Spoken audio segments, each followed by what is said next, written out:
asifundele kahle, uzwakale futhi kungcono ngoba nendawo incane alilahlekiswe noma kungekho mic izwi alilahleki. Akasifundeleke ozosifundela kwelesizulu. Incwadi kaJohane isahluko 5 verse 24 to 29 fundela kanje. Ngiqinisile ngithi kini, ozwa izwi lami akholwe ngothuleyo unophilo phakade, akayi kwahlulelweni, kepha usephumile ekufeni wangena ekuphileni. Ngiqinisile ngithi kini, isikhathi siyeza sesikhona namanje lapho abafileyo beyakulizwa izwi leNdodana kaNkulunkulu, abezwayo bayakuphila. Ngokuba njengalokuyise enokuphila ngokwakhe, kanjalo uyiphile neNdodana ibe nokuphila ngokwayo. Uyiphila amandla okwahlulela ngokuba iyiNdodana yomuntu. Ningamangali kalokhu ngokuba isikhathi siyeza lapho bonke abasemathuneni beyakulizwa izwi layo, abenze ukulunga baphumele ekuvukeni kokuphila, abenze okubi bavuke ekuvukeni kokulahlwa. Chapter 11 verse 1.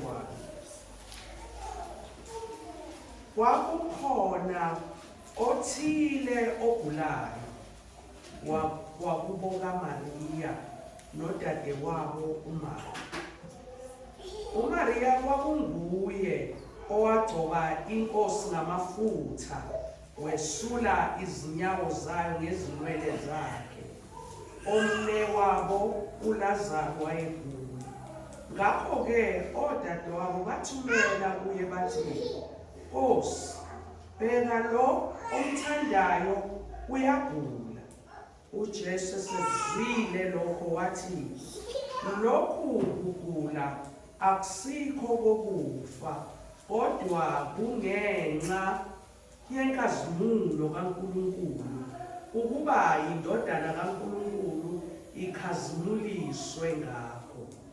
Kepha uJesu wayebathanda oMartha nodadewabo noLazaro.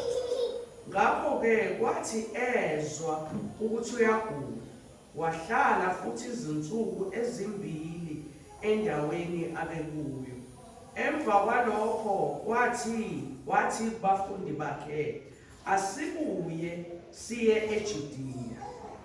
Abafundi bathi kuye, Rabi, abaJuda basanda ukufuna ukukukhanda ngamatshe, usaya futhi khona na? uJesu waphendula wathi, awakho yini amahora 12 emini na? Uma umuntu ehamba emini akakhubeki, ngokuba ubona ukukhanya kwalelizwe. Kodwa uma umuntu ehamba ebusuku uyakhubeka, ngokuba kungekho ukukhanya kuye. Wakhuluma lokho, emva kwalokho wathi kubo, uLazaro umhlobo wethu ulele, kepha ngiyahamba ukuba ngimvuse ebuthongweni. Abafundi bakhe base bethi kuye, Nkosi, uma elele uyakusinda. Kepha uJesu wayekhuluma ngokufa kwakhe. Kepha bona babethi ukhuluma ngokulala ubuthongo. Ngakho-ke uJesu wathi kubo ngokucacileyo, uLazaro ufile. Ngiyathokoza ngenxa yenu ukuthi bengingekho ukuze nikholwe, kepha asiye kuye. Khona uThomas othiwa uDidimu wathi kubafundi abakanye naye, asihambe nathi ukuze sife kanye naye. Kwathi-ke esefika uJesu wamfumana esenezinsuku ezine ethuneni. IBhethaniya laliseduze neJerusalema, kungaba ngamastadiyo 15. Abaningi kubafundi babefikile koMartha noMariya ukubakhuza ngomnewabo. Ngakho uMartha esezwe ukuthi uJesu yeza, waya ukumhlangabeza, kepha uMariya wahlala endlini. Wayesethi uMartha kuJesu, Nkosi, uma ubukhona umnewethu engafanga. Kepha ngiyazi nakalokhu ukuthi nokuba yini ongakucela kuNkulunkulu, uNkulunkulu uzakukunika khona. UJesu wathi kuye, umnewenu uzakuvuka. uMartha wathi kuye, ngiyazi ukuthi uyakuvuka ekuvukeni kosuku lokugcina. UJesu wathi kuye, mina ngingukuvuka nokuphila, okholwa yimi noma efa wophila. Nalowo ophila akholwe yimi, kasoze afa naphakade. Uyakholwa yilokho na? Wathi kuye, yebo Nkosi, ngiyakholwa ukuthi wena uKristu, indodana kaNkulunkulu, obezakuza ezweni. Eseshilo lokho, wamuka wabiza uMariya udadewabo ngasese, wathi, umfundisi ukhona, uyakubiza. Yena-ke ezwa lokho wasukuma masinyane waya kuye. Kepha uJesu wayengakafiki emzini, kodwa wayesekuleyo ndawo uMartha amhlangabeza kuyo. Abafundi ababasendlini naye bemkhuza bebona uMariya esuka masinyane ephuma, bamlandela bathi, Uphinde verse 31. abafundi ababesendlini naye abaJuda ababesendlini naye bemkhuza bebona uMariya esuka masinyane ephuma, bamlandela bathi, uya ethuneni kuba akhale khona. uMariya esefikile lapho ekhona uJesu, embona, wawa ngasezinyaweni zakhe, wathi, Nkosi, kuba ubukhona umnewethu engafanga. Ngakho uJesu embona ekhala, nabaJuda abafika naye bekhala, wabubula emoyeni, wakhathazeka, wathi, nimbekephi na? Bathi kuye, Nkosi, woza ubone. uJesu wakhala izinyembezi. Ngakho-ke abaJuda bathi, bheka ukumthanda kwakhe okungaka. Kepha abanye kubo bathi, lo owavula amehlo empumputhe wayengekwenze yini ukuba yena lo angafi na? Ngakho uJesu ebubula futhi phakathi kwakhe, wafika ethuneni. Lalingumhume, kwakukhona itshe phezu kwalo. Wathi uJesu, susani itshe. uMartha umdadewabo wofile wathi kuye, Nkosi, usenuka ngokuba sezizine. uJesu wathi kuye, angishongo yini kuwe ukuthi uma ukholwa uzawubona inkazimulo kaNkulunkulu na? Balisusa-ke itshe.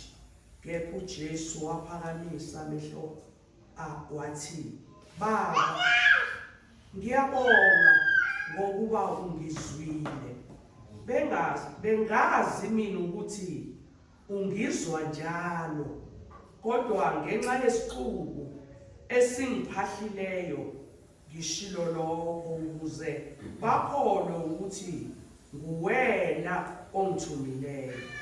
Esekhulume lokho wamemeza ngezwi elikhulu wathi, Lazaro, phuma. Waphuma ofileyo eboshwe izinyawo nezandla ngezindwangu, ubuso bakhe bumboziwe ngeduku. UJesu wathi kubo, mthukululeni nimyeke ahambe. Khona abaningi baJuda ababezile kuMariya bebona abekwenzile bakholwa nguye, kepha abanye babo baya kubaFarisi babatshela abekwenzile uJesu. Ngalokho abaphristi abakhulu nabaFarisi base bemema umphakathi bathi, siyakwenze njani na? Lo muntu wenza izibonakaliso eziningi. Uma simyeka njalo bazakholwa nguye bonke. AmaRoma yawufika asamuke indawo nesizwe. Kepha othile wabo, uCayiphasi engumpristi omkhulu waloyo mnyaka, wathi kubo, anazi lutho nina, aniqondi futhi ukuthi kulungele ukuba umuntu oyedwa afele abantu, isizwe sonke singabhubhi. Lokho kakushongo ngokwakhe, kodwa engumpristi omkhulu walowo mnyaka waprofetha ukuba uJesu wayeza kufa ngenxa yesizwe, kungenxa yesizwe kuphela, kepha ukuba abuthele ndawonye abantwana bakaNkulunkulu abahlakazekileyo babe munye. Kusukela kulolo suku baceba ukuba bambulale. Ngakho uJesu kabuyange esahamba. Chapter 12, verse 1. Verse 1 chapter. Chapter 12. Ngakho kuseyizinsuku eziyisithupha ngaphambi kwePhasika, uJesu wafika eBethaniya lapho wayekhona uLazaro, uJesu amvusa kwabafileyo. Then 9 to 10. Ngakho isixuku esikhulu sabaJuda sezwa ukuthi ulapho, beza-ke kungenxa kaJesu kuphela, kepha nokuba babone uLazaro abemvusile kwabafileyo. Kepha abaphristi abakhulu benza icebo lokuba bambulale noLazaro. Oh, no, 11. Okay. No 11. Ngokuba ngenxa yakhe abaningi babaJuda bamunga bakholwa nguJesu. Okay. Siyabonga. Ake sibonge izwi lenkosi. Babowethu ongcwele, siyabonga izwi lakho elisikhumbuzayo ukuthi uJesu ngubani. Siyacela babowethu uthandekayo ukuthi ngomoya wakho ingcwele ucizelele lokhu ngezwi lakho ukuthi nangu othunyiwe wena, ongamthumanga kubaJuda kuphela, weze bafele abantu bonke, ukuze baba sithole ukukhululeka, siphume ekucindezelweni yizono, siphile impilo yenkululeko yokusizwa uwe msindisi wethu. Siyabonga ke baba ngaleli zwi, siyacela ukukhanyise kithina sisalifunda kube ludumo kuwe nasenkosini yethu Jesu. Amen.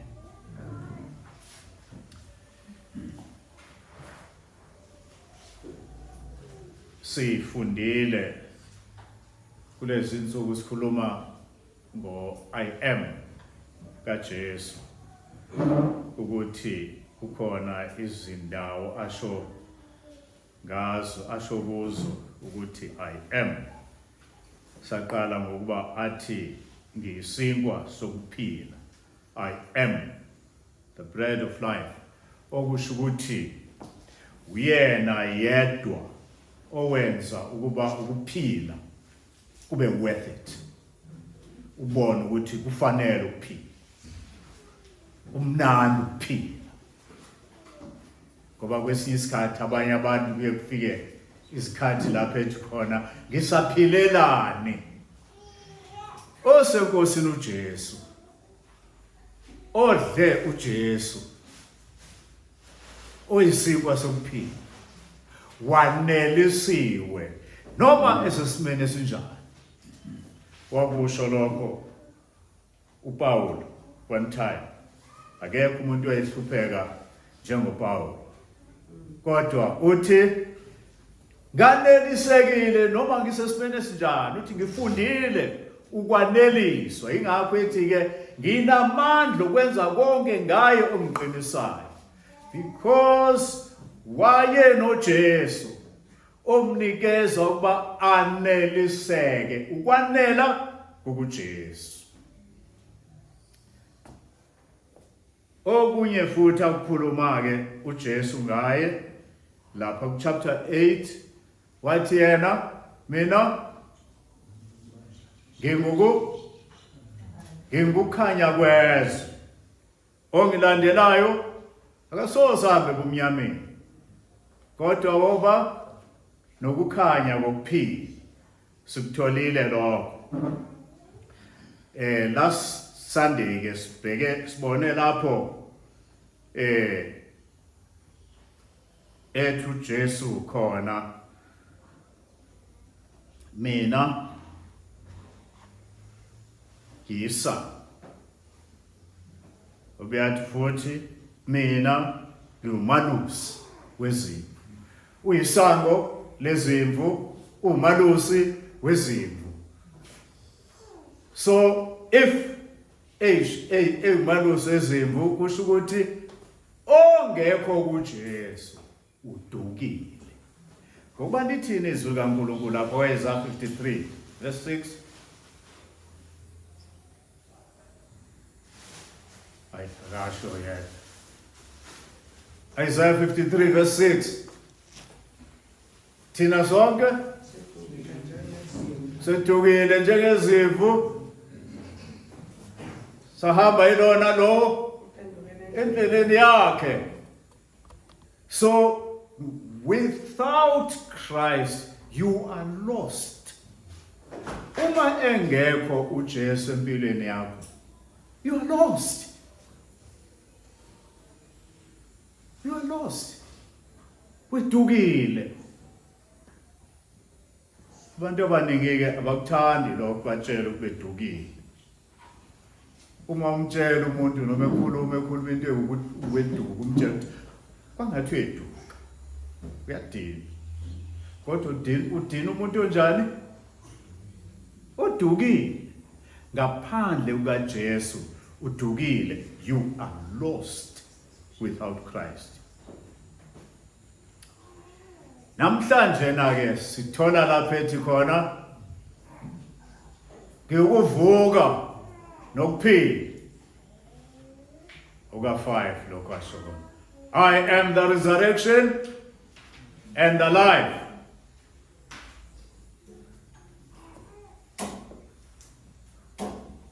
So athola lawo mazwi la kulesahluko esifundile chapter 11 verse 25 no 26. Mina ke sina sikhule ngo King James. Sikhule ngo King James version. Uyothola ukuthi manje uyothola ukuthi uma ngithi ngizolisho ngesingisi ngiyehluleka ngoba sewungesinye isingisi. Gazi ngo King James version lapho ukuthi I am the resurrection and the life. He that believeth in me, though he were dead, yet shall he live. And whosoever liveth and believeth in me shall never die. Mina nguvuka nokuphila. Okholwa yimi noma efa ophila. Nophila ekholwa yimi kasoze afa naphakade. Lento uJesu uyikhuluma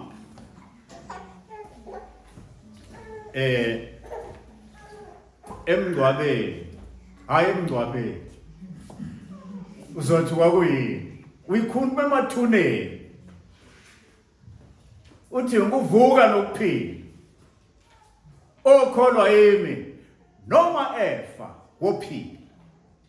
Nophila ekholwa yimi kasoze afa naphakade. Kukhona indoda yase-America ekwakuthiwa uD.L. Moody. uD.L. Moody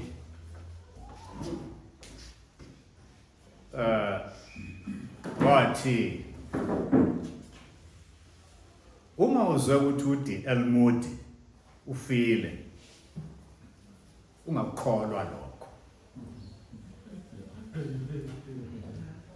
ngoba ngeke ngife, akusoze ngafa, ngokuba ngikholwa inkosi uJesu.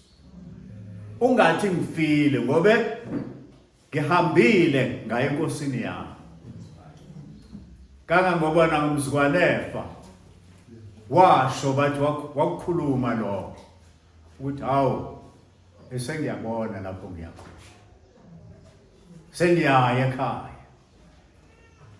ngokuba okholwa uye noma efa wophila. Nophile ekholwa uye akasoze afa naphakade. Manje na-ke ukusho lokhu emathuneni, what happened here? uLazarus wayegula kakhulu. Usobala ukuthi wayegula kakhulu ngoba nakho ukude la ekhona. Nizokhumbula ukuthi laphayana eJerusalem waphuma ngesamagundane uJesu, babengasamfuni, babefuna ukumbulala. Uma ehamba wangasafuneka abuyele khona, waphindela eGalili. Bese eGalili ola lo ukuthi wayekuyiphi indawo eGalili akushelwa la wayekuphi. Manje uma elapho kufika umbiko ukuthi uLazaro lona omthandayo uyagula. Kusho ukuthi ugula kakhulu. Kulethwa uzocela ukuthi akazomvusa, akazomphilisa. Now le ndawo ayekuyona kwakungahanjwa ke ngeyimoto ngalezo sikhathi, kwakuhanjwa ngeenyawo. Ukusuka lapha ekhona uJesu uye eBethani kwakuthatha 2 days uhamba ngeenyawo.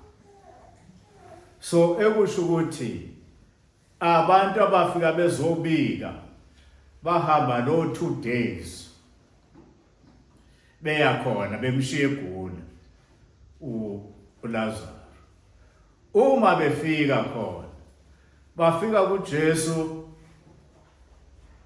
after 2 days besukile. Bafika kuyena bathi uLazaro uyagula. uJesu wathi oh, ecabanga into njengale uzobikela umuntu ukuthi umuntu uyagula, he is seriously ill. Uthi uJesu oh, ngizwile, aqhubeka azihlalele, ahlale izinsuku ezingaki 2 more days. I-emergency le, kodwa uJesu akayena ama-emergencies. uNkulunkulu akayazi into ekuthiwa yi-emergency. Konke kukuye, zonke izinto ziphethwe uye. Ungaya wena uthi Nkosi ngisize manje, this is an emergency. Athule uNkulunkulu wembuzo lo. uNkulunkulu akangizwa sengikhuleke kangaka, ngazwela ukudla ngenza konke. Jesu 2 days hleli. Kuthi after 2 days athi masihambeni siye eJudiya. Wathi labo, eJudiya, la amaJuda kade efuna ukubulala khona. Athi uJesu insuku amahora u-12 emini. Uma uhambe ebukhanyeni, awuqhuzuki indawo. Ngiyahamba ngiyovusa uLazaro ulele. Ngiyahamba ukuyomvusa. Kodwa abafundi oyike uma elele phela uzovuka. Uthi uJesu, hayi umhlobo wethu Lazaro ufile.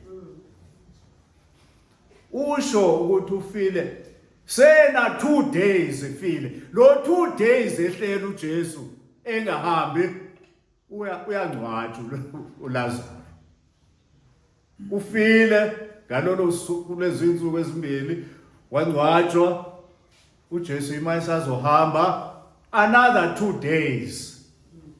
Uyale.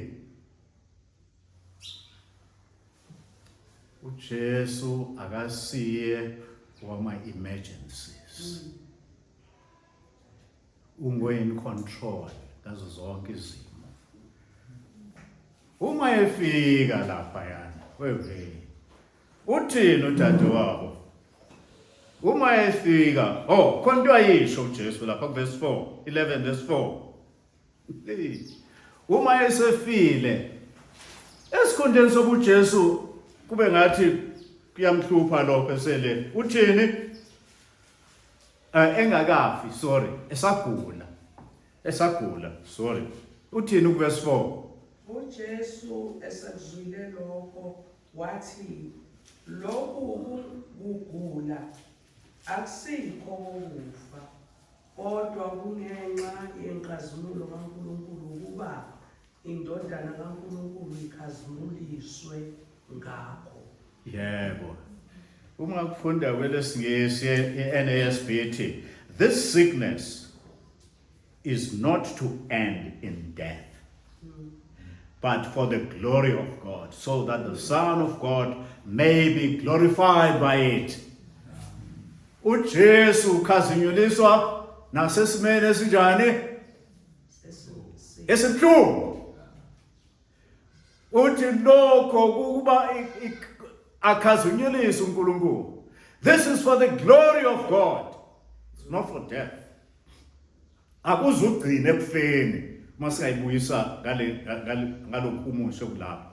Lokhu gula kuzugcina ekufeni.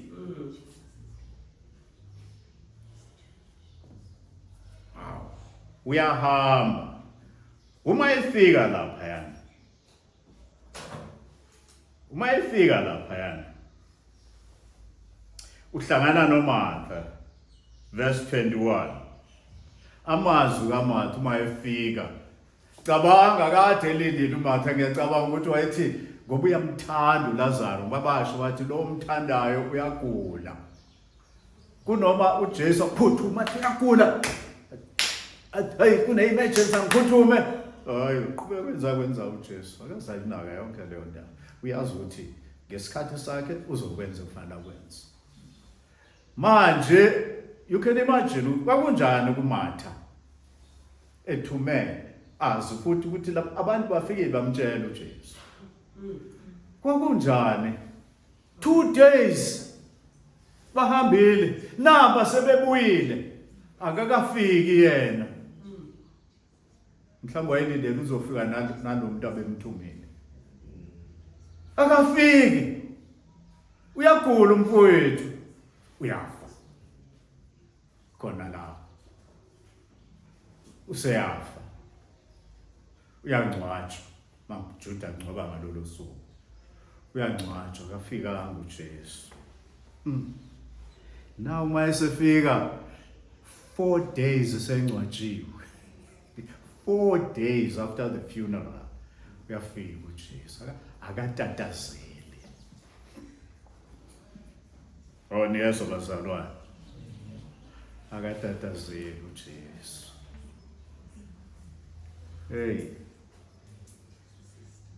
Uyazi yatatazela thina kwesinye isikhathi. Hey ngiyakutatazela lapho. Hey ushiyena lebe kufanele ukwenza ukuthi hayibo iyaphuthuma lento, not uJesu kanjalo.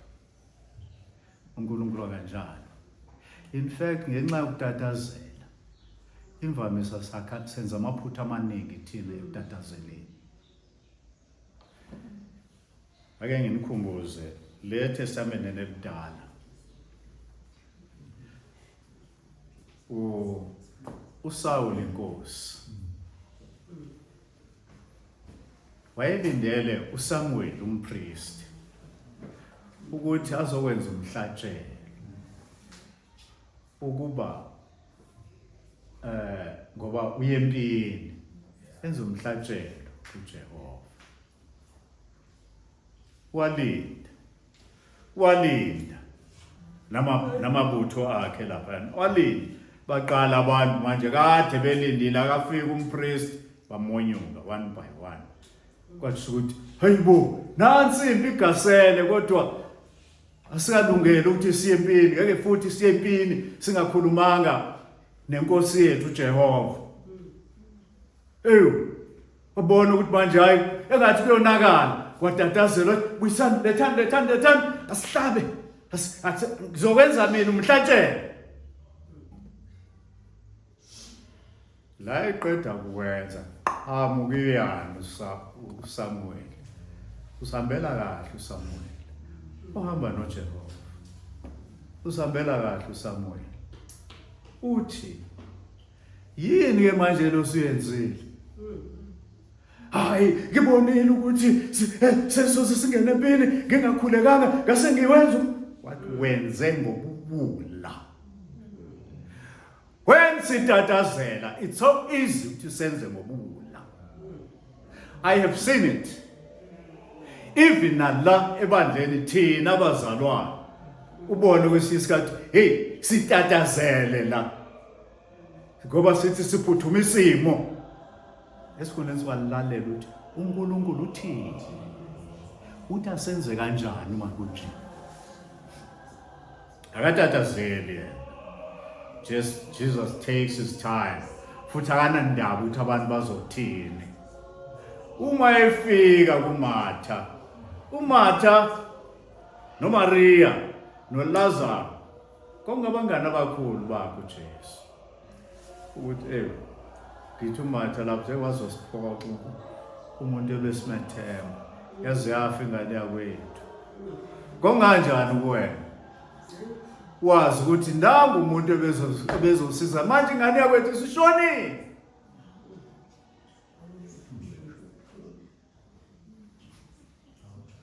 Uma efika uJesu uhlangana noMartha. Uthini uMartha? Ukhuluma kwakho ukhuluma sakumthethisa kodwa at the same time akhombisa uba nethemba. Uthini uMartha?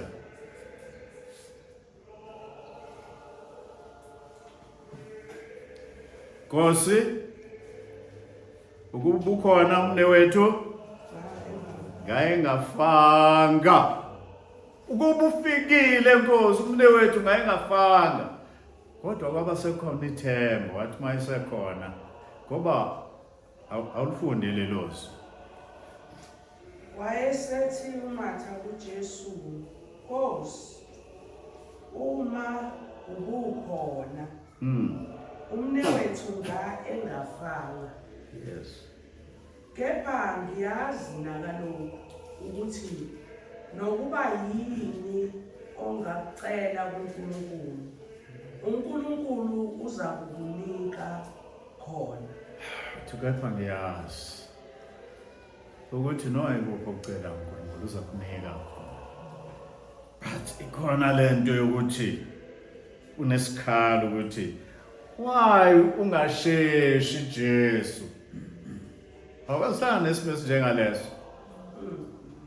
Ukuthi kodwa Nkosi awusheshi ngane. Uyazi yena. He knows. Usethi ke yasizithembiso sakhe. His promise. Jesu uthini? uJesu wathi kuye, umnewethu wenu uza kuvuka. Hawu. Umle wenu uzawuvuka. Kubuyane kuMatha. Uma esho njalo umle wenu uzawuvuka. Impendulo yakhe ikhumbulane. Yayibona impendulo yakhe ithini? uMatha wathi kuye, ngiyazi ukuthi uyavuka ekuvukeni kosuku lokugcina. Ukhumbulane lawa mazwi ayewawasho la siwafundela chapter 5 verse 24 to 29 ukuthi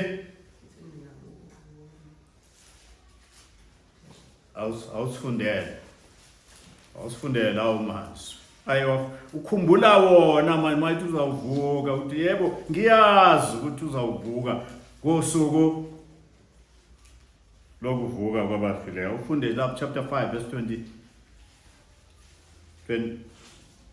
29 or 28 to 29.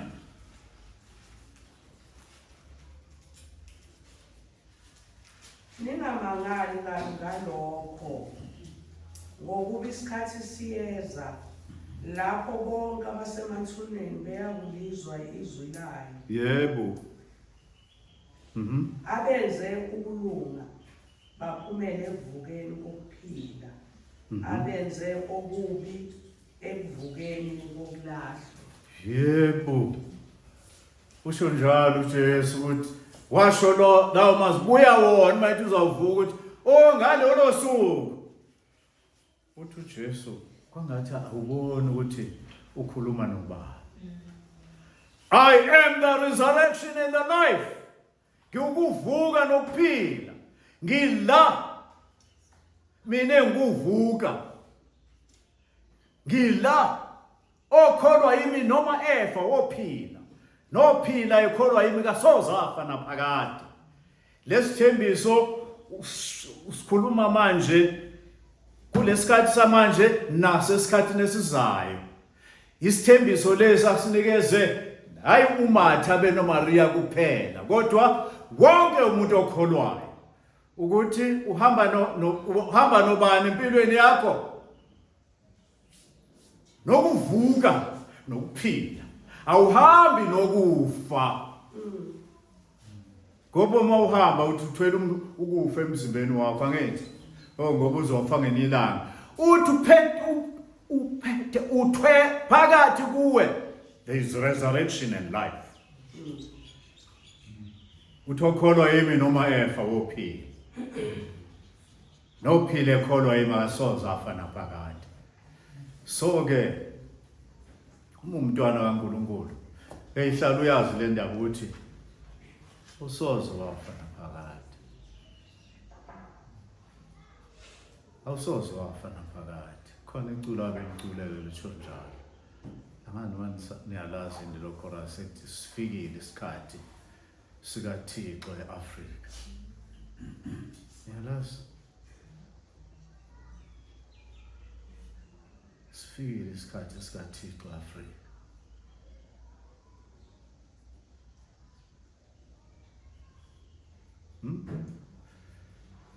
Libe sethi othe saphila okholwa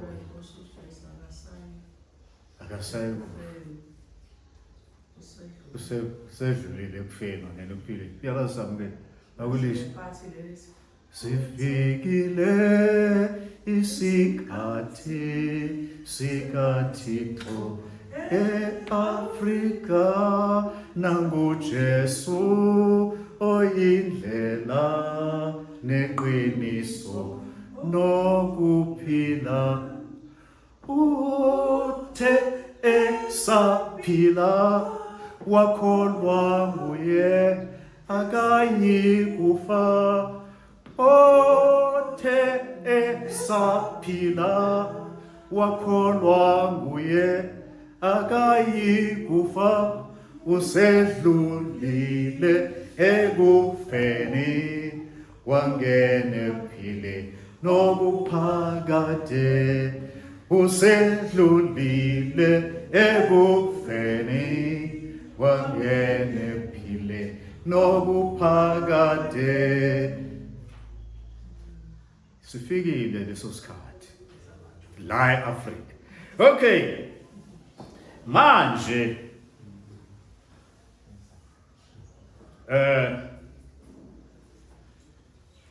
usho-ke basemathuneni alesikhathi eshonento. Mina ukuvuka nokuphila, ukholwa yimi noma efa wophila. No, ngamanye amazwi ku lesi senzo asenza uJesu singumfanekiso walokho okuzokwenzeka ngempela, ukuthi ofile uzovuka. Lo kaLazaro, it was just umfanekiso, ngoba uLazaro wafa wabuye wavuka wabuye futhi wafa. Kodwa akunjalo kwabazinikela enkosini. Uzakufa kodwa uzovuka bese uphila phakathi. Ngoba ukuphila phakathi uhamba nabo kukuwe. Wow, khona lapho.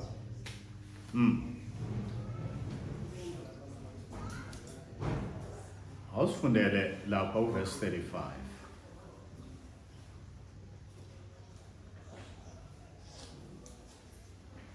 uJesu wakhala izinyembezi. Jesu wakhala izinyembezi. Ukhela izinyembezi xa ufunde ngenhlalo kuqala before ufike ku 35 loyo. Ngakho uJesu embona ekhala nabaJuda abafike naye bekhala, wabubula emoyeni wakhathazeka. Wathi, nimbekephi na? Awungekho la. Ubani okhalayo lapha? uMaria. Naye uqale washona lento isho udadewabo. Uthi Nkosi bukhona umne wethu ngayengafanga. Uyakhala ke yena. NabaJuda babehamba naye babekhala. KumaJuda ke abantu babeqashwa ukuthi bazokhala. Yes, khona abantu abeqashwa bazokhala. Uma kufiwe nje fanele kumele ucelwe abantu abazokhala amawiphasi. Oh, bawukhala nabo ke manje uyakhala uMaria bamjoyine nabo bakhale. Oh, uma sokukhalwa kunje, uma nikhumbula kahle indaba, ubone bayaqashwa labantu. Uma nikhumbula lapha nendodakazi kaJairo, niyakhumbula indodakazi kaJairo ukuthi wathi uJesu mayefika khona wathi hayi ayifeli lele. Laba ababekhala kuthiwa benze njani? Bamhleka usuku. Oh, wahleka laba akhalayo abantu abaqashiwe. So babeqashwa labantu bakhala la uJesu, kodwa uJesu wabubula. Bathi lokho okubhalwe la bathi akukho kwenye indawo la kukhulunywa ngoJesu kulesi simo ukukhala kwakhe kusuka phakathi wakhala. And then mase kufika ku verse 35 uJesu wakhala izinyembezi. Jesus wept. Yini emkhalisayo uJesu? Ukhalisa uLazaro. Engathi uLazaro ufed 4 days ago. uJesu uyakwazi lokho. Akezanga la engazi ukuthi uLazaro ufile.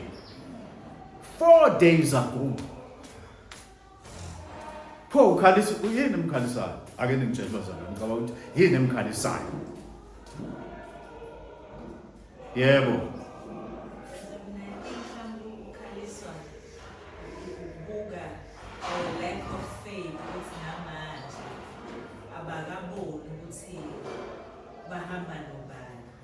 Yes, that could be another thing. Yes.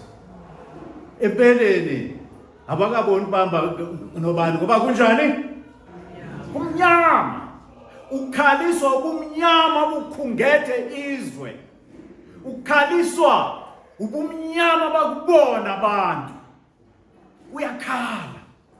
Ukhala lobumnyama lolusiza abaluthwele uluzwa kuye. Ngoba uyaya esiphambanweni manje, usondele esiphambanweni, uyoluthwala khona. Ingakho ekhala, wakhala izinyembezi. Wakhala. Ukuthi yeke ubumnyama obucindezela izwe. Yeke ubumnyama obucindezela umuntu ongamazi uNkulunkulu. Wakhala. Uma ekhala, kukhona omunye oyibeka kanje indaba. Ngathi wena lwazi ongasitolikela. Kubhalwe ngesingisi. Kukhona othi, he was enraged in spirit and troubled. There would seem to be indignation and even anger in this sorrow. So we suppose the iron grip in which mankind is held by what Paul calls the last enemy that shall be destroyed. It is death that is the object of his wrath.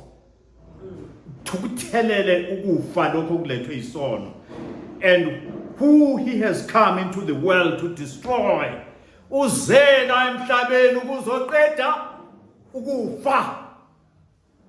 Death is going to die. His death is going to die. The one who is life, who is resurrection and life, has come. So, ubambeni impilo. Uthi uqhubeka athi lo. Yes. And behind death, him who has the power of death, and who he has come into the world to destroy. Uzo destroyer, not just ukufa, nalo onamandla phezu kokufa, onguSathane. So, usempini la uJesu ngalesikhathi ezovusa uLazaro. Ukuvuka kwaLazaro kumfanekiso walokho walempi ayibambile ukuthi people must be freed from death. Amen. From the destruction of death. They must be freed. But at what cost? At a high cost to himself. Uzobethenga, uzothwala icala lezono zabo. Izwe lonke isicala lesono sonke sezwe sizoba phezu kwakhe.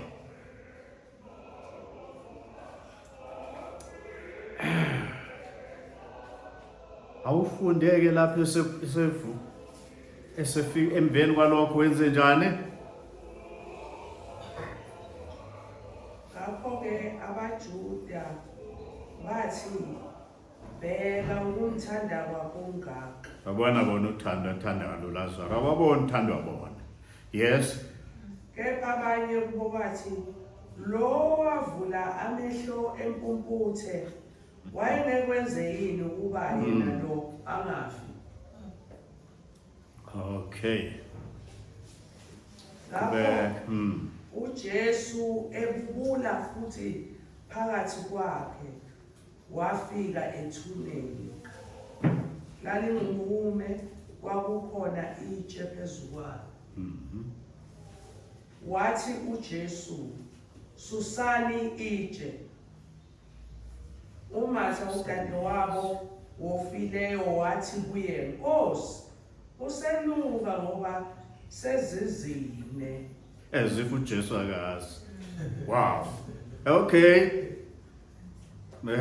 Jesu wathi kuye, angishongo yini kuwe ukuthi uma ukholo uzakubona inkazimulo kaNkulunkulu na? Awumela. Uyawezwa lawo mazwi. That's a rebuke. That's a rebuke. Ukuthi angishongo yini ukuthi uma ukholo uzobona inkazimulo kaNkulunkulu na? You still doubt. Ukuthi I am here now. usacabangela ukuthi ukube. I'm here. Sengitshelile nokutshela ngithi wayesemtshelile la.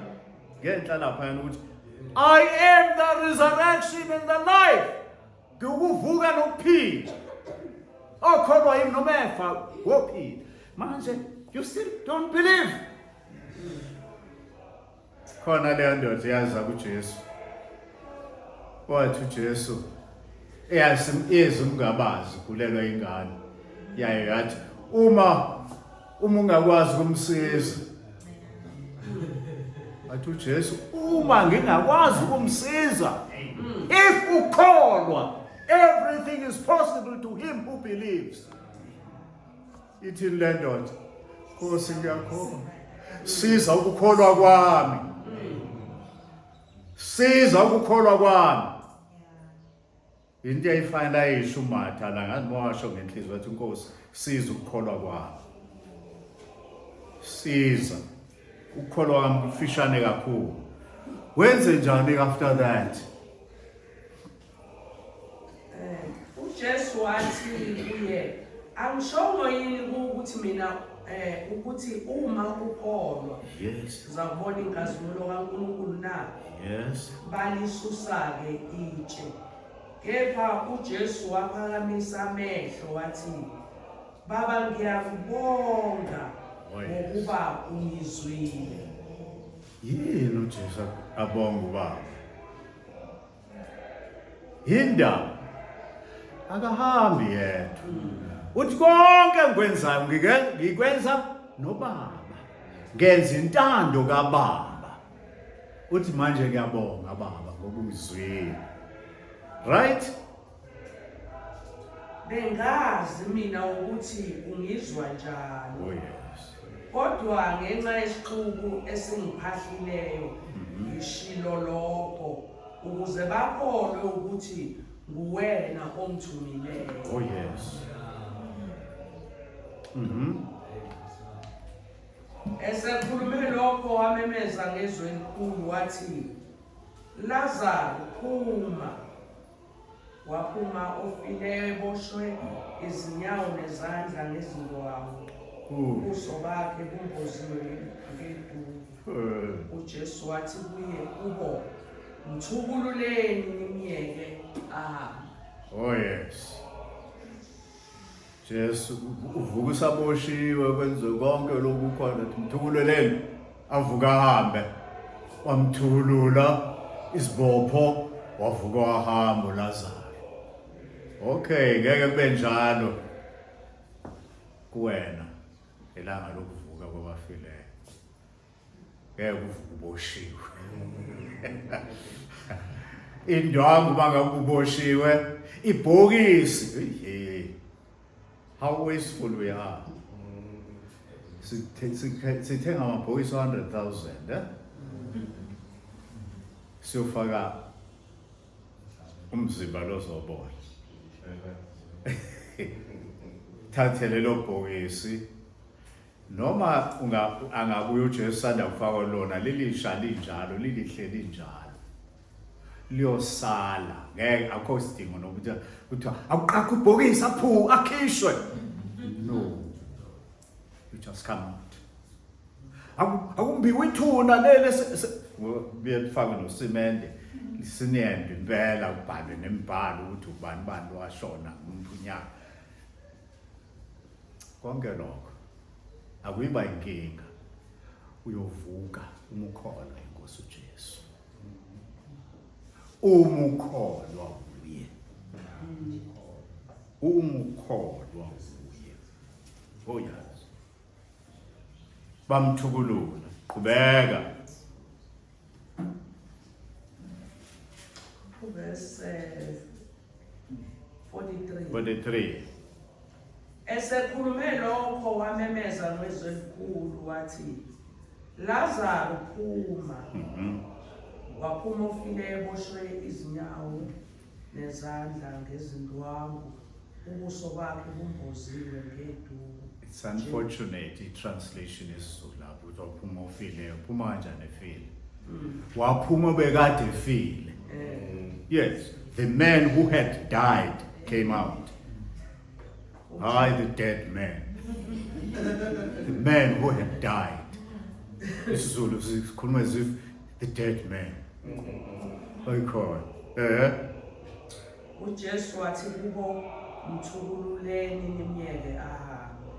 Khona abaningi kubaJuda ababezile uMaria bebona abekwenzile bakholwa nguye. Abaningi bakholwa uye.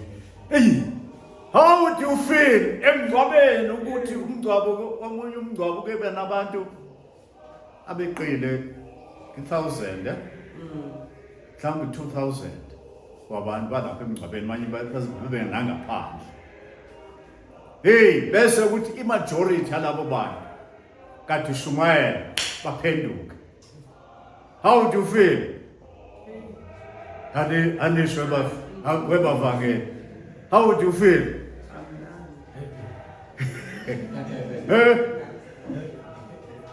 Ungezwa kanjani?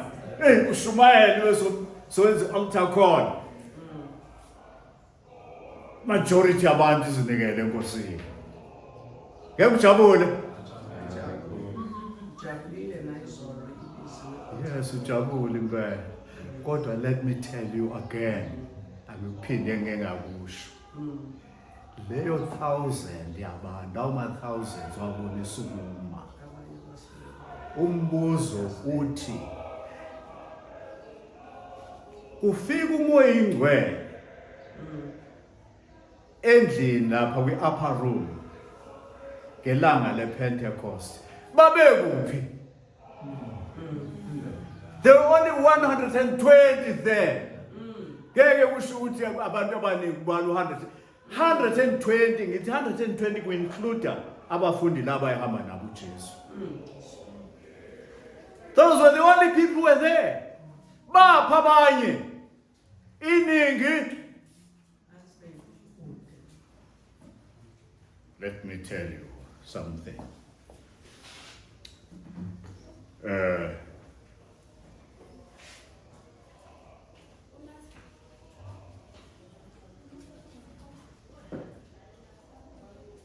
Uma siyela lento ngibuza ukuthi abaPentecost babe kuphi ngePentecost. Umbuzo uthi babe kuphi uJesu bethe? Babe kulesa sibuku esithi crucify him, crucify him. Babe lapho. Lama thousands ayelapho futhi. Vangeli ungajabuli umuntu noma thousands abantu. Jabula ngabantu abagenuine. Ngoba abanye basukuma because they expect something other than what God has promised. Banezinto zabo asifisayo ukuthi kwenzeke zona masingenzeki. Abezanga uJesu umuntu ozenezifiso zakhe. Umuntu oze kuJesu ukhohlwa yiko konke kwakhe. Ukhohlwa yiko konke, unikela konke kuye uthi ngingowakho Nkosi. Ngingowakho Nkosi, yenza kimi okuthandayo noma ukubi noma ukuhle makwenze wena. It was only 120 who were really genuine kulaba bantu. Or it could be just noma mhlamba khona nabanye abambalwa ababengekho lapho. Kodwa lesixuku siphi? Ngoba emveni kwalokho awufundi ukuthi emveni kwalokho sekwenzeke lonto kwenzakalani. You might have thought mawuya lapha ku chapter 12 manje nangu Lazarus ubiziwe uyodlisapha lapha kubo manje. Kubenye uJesu khona naye lapha uyodlisapha noLazarus. NamaJuda khona azombona ngempela ukuthi nangu Lazarus azobona lo Jesu omvusile. Verse 1 lo yeqa kuye lapha yanezansi ukuthi kuthwane ezansi. Lawo mavesi okugcina ku chapter 12. Hayi ekugcine la usigcine ngawo. Ngakho isibuku esikhulu sabaJuda sezwa ukuthi ulapho. Beza-ke kungengenxa kaJesu kuphela, kepha nokuba babona uLazaro abemvusile kwabafileyo. Kepha abapristi abakhulu benza icebo lokuba babulale noLazaro.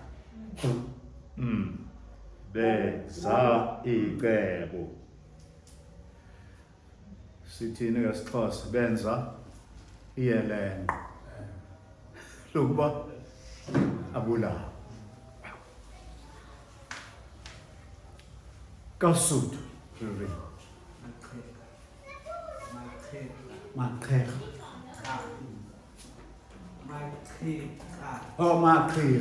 Benza Maqheka. Hore abulawe.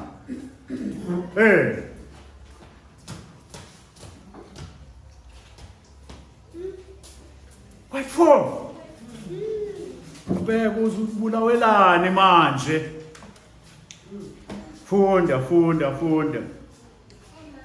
Ngokuba ngenxa yakhe abaningi babaJuda bamuka bakholwa kuJesu. Yebo. Bayihlubuka le gang yabapriest bakholwa uJesu, balandela uJesu. Kodwa umbuzo wami wokugcina bekuyilo ukuthi bakuphi ngesikhathi sePentecost? Instead ilaba bebaningi lesasiquku sasethi mayibuza uPilate, ngenzeni ngenkosi yabaJuda na? Bathini bona? Mbethele, crucify him. Why besho njalo? Khona ngangisiza. Why bethi abethelwe? Bona laba bebemlandela. Akusho ukuba bezenzise ekumlandeleni. Kongekho pressure la ukuthi le esiyenza ukuthi masenze altar call. Kongekho pressure. Bazilandele labona. Why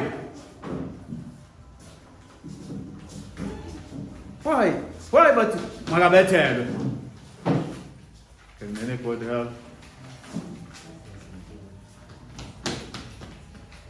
Ingoba beze kuye ngoba bebhekeni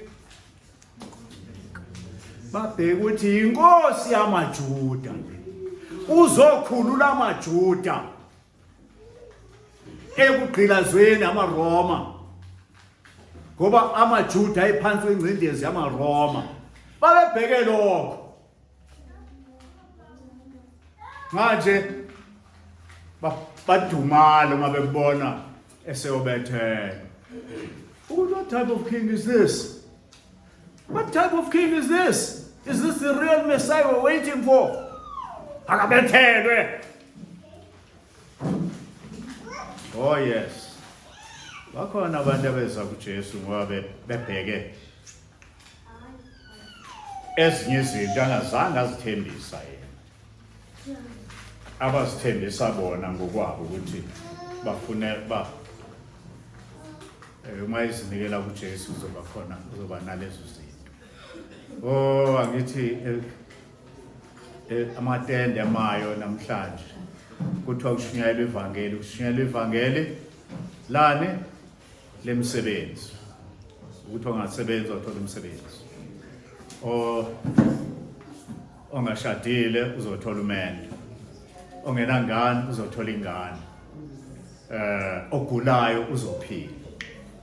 Yilelo vangeli elishunyayelwa ematendeni namhlanje. That's not the gospel of Jesus Christ. uJesu akathembisi zonke lezo zinto.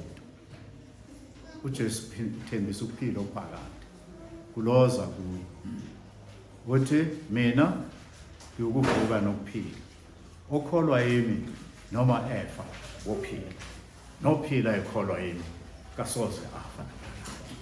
Uyakholwa yilokho na? Uyikuphi wena kulabo bantu? Imuphi wena kulabo bantu? Ukulaba incosana abathi Jesu iyakulandela, umlandela yonke indawo.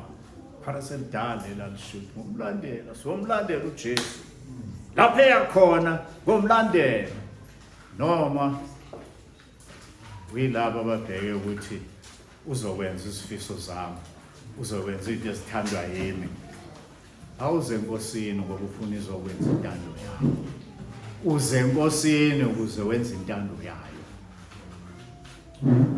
Wathi omunye khona la eSouth Africa isikhathi se-struggle bandlulo lusadla umoya. Kathi ngithi kuyena, hey uJesu uyabuya. Angabuya uJesu noma yini. Wathi lo umzalwane impela umthanda uJesu uthi, hayi kodwa ngeke abuye singekakhululeki. Singayithola inkululeko. Ngisafisa ukumbona, lo mzalwane wami kumbuza ukuthi, are you happy now ukuthi inkululeko singayithola?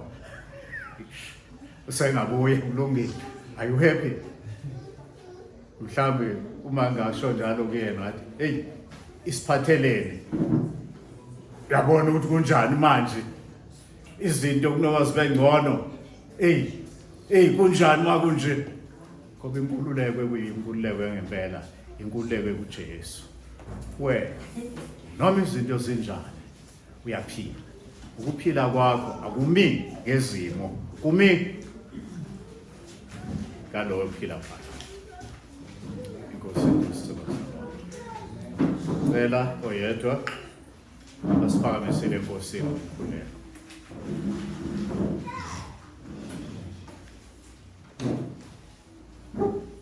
Sibonga kakhulu Thixo wethu ongcwele nokuyise wenkosi yethu Yesu waseNazaretha. Thixo wethu onamandla onke uthethe kakuhle kakhulu nathi. Siyazi ukuba njalo nothethayo sizathu sikhona. Wethu onamandla onke sincede ke Nkosi qinisa ukukhona kwethu. Onamandla onke sithetha njengendoda eyasho uYesu yathi Nkosi ngiyakholwa kodwa sizokholwa. Wethu onamandla onke Thixo wethu ongcwele. Thixo wethu onamandla endleleni yokukholwa nezinto Nkosi ezisenza ukuthi sibe ne-fear. Sometimes self-doubt ukuthi uyaphila nokuNkulunkulu. Wethu onamandla onke kodwa ke namhlanje ngiyasiqinisekisa onamandla ukuba uma sikhona uloku khona ukusisiza. Wethu onamandla ukusiweza whatever challenges esibhekene nazo. Wethu onamandla sonke sikhona la we are facing different challenges.